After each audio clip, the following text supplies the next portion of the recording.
Cronograma, Bíblia todo dia, Lucas capítulo 13, do versículo 1 ao versículo 17.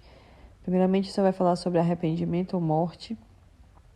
Jesus vai falar a respeito de um acontecimento sobre a torre de Siloé, que foi uma torre que caiu. E ele vai dizer assim no versículo 4, vocês pensam que aqueles 18 que morreram quando caiu sobre eles a torre de Siloé eram mais culpados do que todos os outros habitantes de Jerusalém? Eu lhes digo que não. Mas se não se arrependerem, todos vocês também perecerão. Muitas pessoas ainda têm a mente muito quadrada, irmãos, em relação a certos acontecimentos que acontecem na vida do cristão.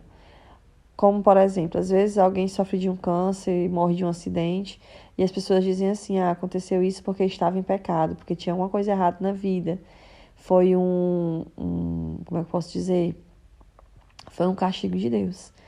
Todos nós, preste atenção, todos nós que estamos nesse mundo, nós estamos sujeitos à primeira morte. Se Jesus não voltar, antes de nós morrermos, nós vamos morrer e aí nós não passaremos pela segunda morte, que é a morte eterna. Mas nós estamos sujeitos à primeira morte.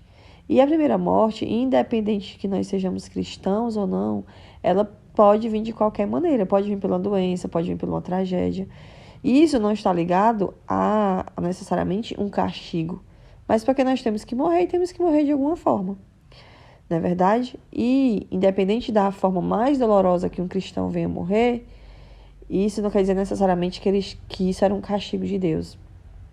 O castigo para aqueles que estão sem arrependimento é depois, é sofrer a segunda morte. Independente da forma que nós venhamos morrer nessa terra, importa que nós tenhamos a vida eterna, importa que nós recebamos o descanso do Senhor, que nós nos encontremos com o Senhor. Isso é que importa. Então, assim, nenhum de nós, mesmo sendo fiéis a Deus, estamos livres de sofrer um câncer, de passar por algo mais doloroso. Amém? Depois nós vamos ver o Senhor falar sobre a parábola de uma figueira plantada em uma vinha, onde um homem que tinha plantado ela foi procurar fruto e não achou. E aí mandou destruir aquela planta, né? Porque não tinha fruto. Corte-a. Por que deixar ela assim, se ela é inútil? E aí outro homem respondeu, Senhor, deixa por mais um ano e eu cavarei ao redor dela. E a adubarei. Se der fruto no ano que vem, muito bem. Se não, corte-a. Isso aqui representa, amados, nós. Porque nós estamos aqui e nós precisamos dar frutos.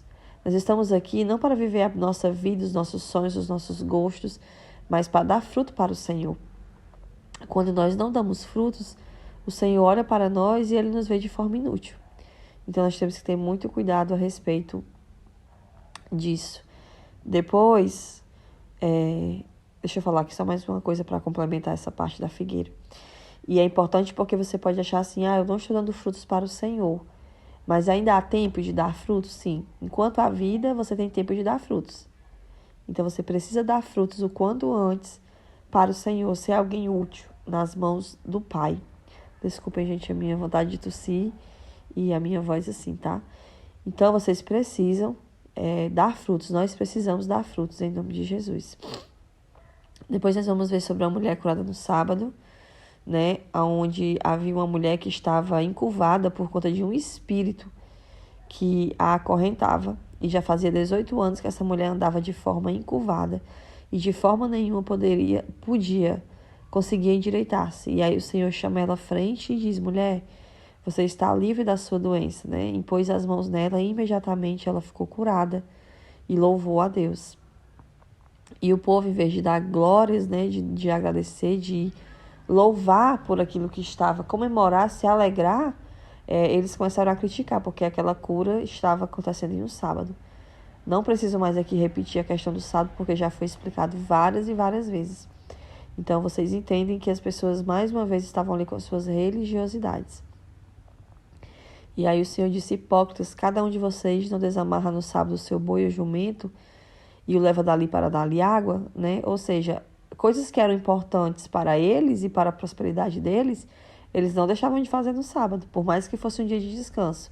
Mas uma cura para poder criticar Jesus, querer prejudicar Jesus e também colocar lá em cima esse nível de religiosidade que eles tinham, eles não queriam saber se era uma cura, se era uma libertação. Até porque a Bíblia diz que essa mulher estava encurvada não por um fator físico, mas porque era acorrentada por um demônio, certo?